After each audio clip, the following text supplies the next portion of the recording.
বিসমিল্লাহির রহমানির রহিম। পরম করুণাময় আল্লাহর নামে শুরু করছে, যিনি এক এবং অদ্বিতীয়। যাই বলতে হবে রিয়েল পিওর অথেন্টিক কথা বলতে হবে, হকালেলি কথা বলতে হবে।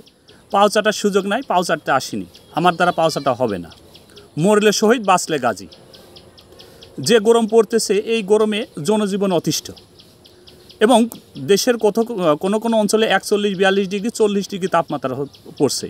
এই তাপমাত্রা থেকে কিভাবে রক্ষা পাওয়া যায়, কিভাবে বাঁচা যায়, তা ঢাকার চিফ হিট অফিসার কি বলছে সেই বিষয়ে আমরা একটু আগে শুনে নিই, তারপরে আমরা এই বিষয়ে একটু আলোকপাত করব। আমরা যদি তার কথাটি একটু মনোযোগ সহকারে শুনি। যদি আমরা সচেতন থাকি, যদি আমরা বাসা থেকে বের হওয়ার আগে আমাদের ব্যাগে একটা পানি বোতল থাকে, আমাদের ব্যাগে একটা টুপি থাকে, একটা ফ্যান থাকে, একটা আমব্রেলা থাকে ছোট একটা, তাহলে কিন্তু অনেকটা প্রোটেকশন আমরা পাবো। দর্শক হয়তো ক্লিয়ার বুঝতে পারেনি, আর একটা বার আপনাদের একটু শোনাই, আর একটা একটু ক্লিয়ার শোনেন। আমরা সচেতন থাকি, যদি আমরা বাসা থেকে বের হওয়ার আগে আমাদের ব্যাগে একটা পানি বোতল থাকে, আমাদের ব্যাগে একটা টুপি থাকে, একটা ফ্যান থাকে, একটা আমব্রেলা থাকে ছোট একটা, তাহলে কিন্তু অনেকটা প্রোটেকশন আমরা পাবো।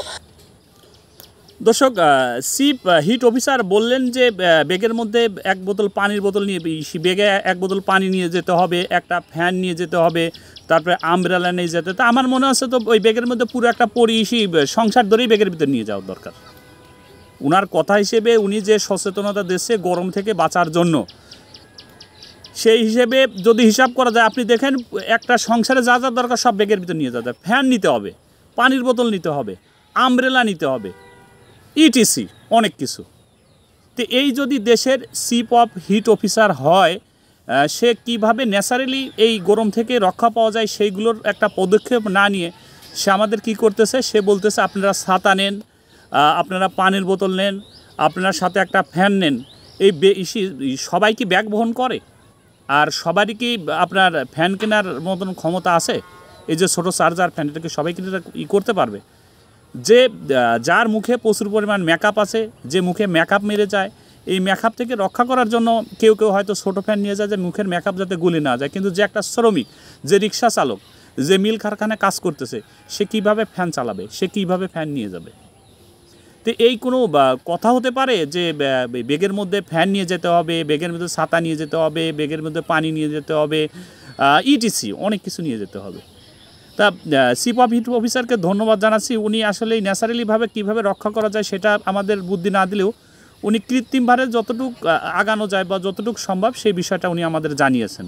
তারপর ওনাকে ধন্যবাদ জানাচ্ছি জনসাধারণকে করার জন্য। তবে আমার উচিত উনি গভর্নমেন্টের মাধ্যমে যারা গরিব মানুষ, যারা ফ্যান কিনতে পারে না, যাদের অর্থনৈতিক অবস্থা খারাপ, কিছু ফ্যান কিনে এদেরকে সরবরাহ করা, তাহলে সবাই আছে ফ্যান, এবং যাদের ব্যাগ কেনার টাকা নেই তার জন্য একটা ব্যাগও কিনে দিল, তাহলে সেটা ভালো হয়।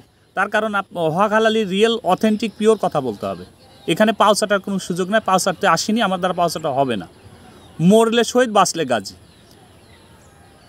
আমি যে কাজটা করব, যেটা স্থায়ী একটা পদক্ষেপ, যেটা একটা ন্যাচারালি পদক্ষেপ, সেই পদক্ষেপগুলো নিতে হবে, যা হলে সমাজ, জাতি এবং দেশ উপকার হয়।